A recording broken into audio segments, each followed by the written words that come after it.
अस्सलामुअलैकुम एवरीवन। तो आज के वीडियो के अंदर हम डिस्कस करेंगे, ये हमारी थर्ड वीडियो होगी हमारी डिजास्टर मैनेजमेंट के ऊपर। तो हम बजटिंग तक पढ़ चुके थे। नेक्स्ट हम देखते हैं हम डिजास्टर मिटिगेशन किस तरह से कर सकते हैं। तो डिजास्टर मिटिगेशन के अंदर आपके इंपॉर्टेंट पार्ट्स आ जाते हैं, आपके कुछ इंपॉर्टेंट पॉइंट्स आ जाते हैं, जिसके अंदर आप फ्लड की रिस्क असेसमेंट करते हैं। जैसे कि आपके पास कोई फ्लड आ गया तो हमने उसकी किस तरह से मिटिगेशन करनी है, तो उसके अंदर आपके पास आ जाता है कि हमने उसकी असेसमेंट करनी है सबसे पहले। फिर हमने इंफ्रास्ट्रक्चर को देखना है कि हमारा इंफ्रास्ट्रक्चर किस तरह का है, हमारे बिल्डिंग का कोड किस तरह का है, हमने किस तरह से उसको रिड्यूस करना है, किस तरह से प्रोटेक्ट करना है, हमारे पास वल्नरेबल पॉपुलेशन क्या है, हमारे पास स्ट्रक्चर क्या है, हमने किस तरह से फ्लड को मिटिगेट करना है, हमने प्लानिंग किस तरह से करनी है। तो हम इंफ्रास्ट्रक्चर की प्लानिंग करते हैं, उसकी मेंटेनेंस को देखते हैं, हम लैंड जो हमारे पास इस्तेमाल हुआ होता है हम उसको देखते हैं, हम ड्रेनेज सिस्टम को देखते हैं, हम ड्रेनेज सिस्टम की मैनेजमेंट करते हैं, हम सीवेज सिस्टम को देखते हैं, हम क्लाइमेटिक चेंजेस होते हैं उसकी अडेप्टेशन देखते हैं। तो ये सारा कुछ हम देखते हैं for the disaster mitigation. Next आपके पास आ जाता है जी डिजास्टर प्रिपेयर्डनेस, जिसको हम प्रिकॉशनरी मेजर्स भी कहते हैं कि हमने डिजास्टर के लिए किस तरह से तैयारी करनी है, हमने क्या प्रिपेयर्डनेस करनी है, क्या प्रिकॉशनरी मेजर्स लेनी है। तो हम देखते हैं कि कोई कहीं भी डिजास्टर आ जाता है तो हमारे पास उसकी कैपेसिटी क्या है, कैपेबिलिटी क्या है, हम किस तरह से उसको मैनेज कर सकते हैं, हमारे पास कितने रिसोर्सेज हैं। ठीक है, हम ये सारी चीजें देखते हैं, हमारे पास कौन सा अप्रोप्रिएट सिस्टम है, कौन सा प्रोसीजर है जिसके जरिए से हम उसको ट्रीट कर सकते हैं, बल्कि हम उसको मैनेज कर सकते हैं। ठीक हो गया। उसके बाद आ जाते हैं आपके पास कुछ इंपॉर्टेंट टास्क। ठीक है, जो आपके पास टास्क होते हैं कि हम क्या करेंगे। तो हमारे पास इवैल्यूएट रिस्क करते हैं ऑफ द कंट्री। ठीक है, हम किसी भी कंट्री के अंदर जहां पर रिस्क आना होता है उसको इवैल्यूएट करते हैं। देन हम अडॉप्ट करते हैं कोई भी स्टैंडर्ड रेगुलेशंस को। फिर हम ऑर्गेनाइज करते हैं, कम्युनिकेशन करते हैं, इंफॉर्मेशन करते हैं, वार्निंग सिस्टम देते हैं। फिर हम कोऑर्डिनेशन एंड कोलैबोरेशन करते हैं, अवेयरनेस प्रोग्राम देते हैं, पब्लिक एजुकेशन के अंदर करते हैं, फाइनेंशियल मेजर्स को देखते हैं, ऑर्गेनाइज करते हैं हमारे पास डिजास्टर के मैकेनिज्म को कि हम किस तरह से उसको मैनेज कर सकते हैं। तो ये सारे हमारे पास टास्क होते हैं डिजास्टर प्रिपेयर्डनेस के। ठीक हो गया। इसके अंदर हम देखते हैं कि हमारे पास अप्रोप्रिएट सिस्टम क्या है, प्रोसीजर क्या है, हमारे पास रिसोर्सेज कितने हैं, तो हम उसको किस तरह से मैनेज कर सकते हैं। देन आपके पास आ जाता है जी ड्यूरिंग डिजास्टर मैनेजमेंट। अब आपने क्या करना है, अब आपके पास एक डिजास्टर आ गया है, अब आपने उसको किस तरह से मैनेज करना है, तो हम उसको देखते हैं। तो उसके अंदर मेरे पास आपके लिए निमोनिक है सर्फ, फिट, टिट। ठीक है, जो आपके पास सर्फ होता है जो हम यूज करते हैं कपड़े धोने के लिए, तो उससे आपने याद रखना है सर्फ, फिट, टिट से। ठीक है, इससे आपको सारी हेडिंग्स याद हो जाएंगी और ये आपके पास इंपॉर्टेंट है और हेडिंग्स ही मोस्ट कॉमनली आपने याद करनी होती हैं। अंदर आप खुद ही थोड़ा थोड़ा लिख लेते हैं, अंदर की बस आपको हल्का सा नॉलेज होना चाहिए, जस्ट आपने एक बार रीड किया हो तो आपके लिए इनफ है। आपको हेडिंग्स बहुत अच्छे से आनी चाहिए। तो सर्फ से आपके पास SRF से बन जाता है जी सर्च करनी है, आपने रेस्क्यू करना है एंड फर्स्ट एड देनी है। तो सबसे पहले आपने सर्च करना है, कहीं भी डिजास्टर आ गया है, ड्यूरिंग डिजास्टर की आपकी सारी मैनेजमेंट है। तो अगर कहीं भी डिजास्टर आ गया तो अब आपने सर्च करना है कि कहाँ पे कितनी कैजुअलिटीज हो गई हैं, कौन अभी तक जो है आपके पास मोरी बाउंड है, कितने आपके पास ट्राइएज में रेड कलर के हैं, कितने आपके पास येलो हैं, ग्रीन है, हाई प्रायोरिटी किसको देनी है, हाईएस्ट किसको देनी है, लो प्रायोरिटी किसको देनी है, लीस्ट प्रायोरिटी किसको देनी है। तो ये आपने सर्च करना है सबसे पहले। उसके बाद आपने रेस्क्यू करना है, यानी जिनको आपने सबसे ज्यादा प्रायोरिटी देनी है, हाईएस्ट प्रायोरिटी देनी है, तो वो आपके पास रेड है, तो आपने उनको रेस्क्यू करना है। आपने येलो, ग्रीन सबको रेस्क्यू करना है। देन आपने उनको फर्स्ट एड प्रोवाइड करनी है। आपने जो डैमेज इंजर्ड लोग हैं उनको आपने फर्स्ट एड प्रोवाइड करनी है। तो ये आपका फर्स्ट पॉइंट था कि आपको उनको सेव करना है कि किस तरह से आप उनकी जान को बचा सकते हैं। उसके बाद आ जाता है जी आपके पास फील्ड केयर।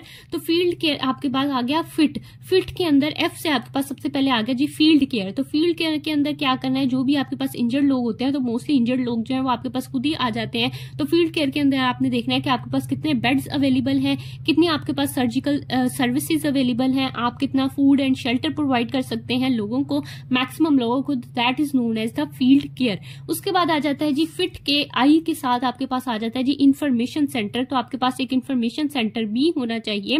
ठीक है, जो आपको बताएगा, जो इंफॉर्मेशन देगा, जो भी आपके पास इंजर्ड लोग हैं या आपके पास जो कैजुअलिटीज हो गई हैं, जो डेथ हो गई हैं, तो वो उनके जो पेशेंट्स हैं उनके रिलेटिव्स को बताएंगे या उनके फ्रेंड्स को इंफॉर्मेशन प्रोवाइड करेंगे। तो आपके पास एक इंफॉर्मेशन सेंटर भी मौजूद होना चाहिए ड्यूरिंग द डिजास्टर। उसके बाद आपके पास फिट के टी से आ जाता है जी ट्राई एज। ट्राई एज चीज ये है कि आपने फर्स्ट कम फर्स्ट सर्व की बिना पर लोगों को इलाज नहीं करना, लोगों को ट्रीट नहीं करना, बल्कि आपने लोगों की इंजरीज की सिवियरिटी के लिहाज से उनको ट्रीट करना है कि कितने ज्यादा सिवियर है इंजरी को, उस लिहाज से आपने ट्रीट करना है।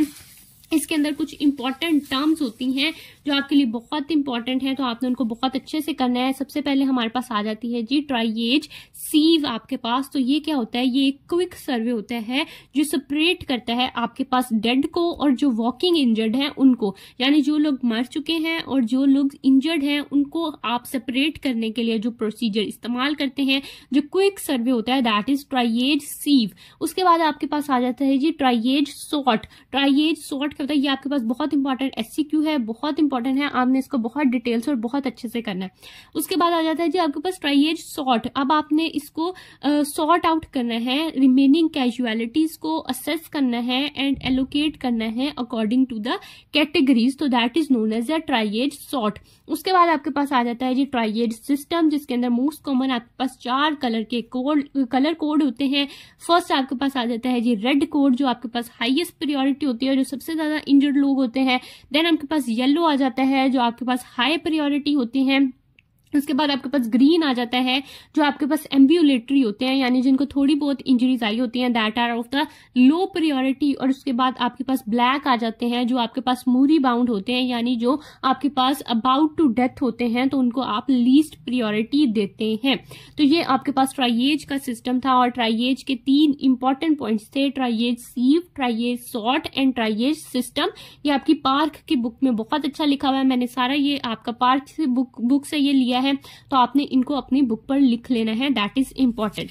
उसके बाद हम आगे चलते हैं, आपका आ जाता है जी हमारे पास, ये देखें जी ट्राइएज का सिस्टम आ गया। मैंने आपको बता दिया कि रेड कौन से हैं, आपके रेड वाले जो है हाईएस्ट प्रायोरिटी है, फिर येलो मीडियम प्रायोरिटी है और ग्रीन जो है वो आपके पास एम्ब्यूलेटरी है, और जो ब्लैक होते हैं वो आपके पास मूरी बाउंड पेशेंट होते हैं। ठीक हो गया। उसके बाद आपके पास आ जाता है कि इसका एडवांटेज क्या है आपके पास ट्राइएज का। तो इसका एडवांटेज ये है कि आपके पास मैक्सिमम बेनिफिट प्रोवाइड कर सकते हैं हम ग्रेटेस्ट नंबर ऑफ इंजर्ड लोगों को, यानी जो ज्यादा सीवियर इंजर्ड हुए हैं उनको हम जल्दी बचा सकते हैं। उसके बाद आपके पास आ जाता है जी फिट के बाद आपके पास फिट के टी से ट्राइएज था। उसके बाद आपके पास है टिट, टिट के बाद टिट के निमोनिक है, आपके पास टी से आ जाता है टैगिंग। अब हमने लोगों को टैग करना है, उनके नेम, एज, उनकी प्लेस ऑफ ओरिजिन के लिहाज से हमने ट्राइएज की कैटेगरी के डायग्नोसिस और इनिशियल ट्रीटमेंट के लिहाज से हमने उनको टैग करना है, तो टैगिंग आ जाएगा। उसके बाद अगला आपके पास जो आता है दैट इज आई से हमने करना है आइडेंटिफिकेशन ऑफ द डेड। अब आपके पास जो कैजुअलिटीज हो गई हैं, यानी जो आपके पास डेड हो गया है, उसको आपने आइडेंटिफाई करना है। तो किस तरह से करना है, आपने रिमूव करना है डेड बॉडीज को फ्रॉम द डिजास्टर सीन से, आपने शिफ्ट करना है इनटू द मॉर्चरी, आइडेंटिफिकेशन करनी है, रिलेटिव्स को बताना है, और अगर रिलेटिव्स वहां नहीं पहुंचते तो आपने उनको बरियल करना है, यानी उनको दफन भी करना है। उसके बाद आपके पास आ जाता है जी ट्रांसपोर्ट टी से। तो ट्रांसपोर्ट ये होता है कि जो आपके पास विक्टिम्स हैं, यानी जो इंजर्ड लोग हैं, जो डिजास्टर पर इंजर हो गए हैं, तो आपने उनको ट्रांसपोर्ट करना है आउटसाइड द डिजास्टर एरिया। ठीक हो गया। तो ये आपके पास सारे इंपॉर्टेंट पॉइंट्स थे आपके ड्यूरिंग डिजास्टर मैनेजमेंट के, जिसके अंदर हमारे पास था जी आपके पास सर्फ, फिट, टिट से आपने याद रखा, एस से आपके पास search and rescue and first aid था, देन एफ से आपके पास फील्ड केयर, आई से आपके पास इंफॉर्मेशन सेंटर, टी से आपके पास ट्राइएज था, देन टी से आपके पास आ गया था टैगिंग, देन आई से आपके पास identification of the dead, and then again T से आपके पास ट्रांसपोर्टेशन।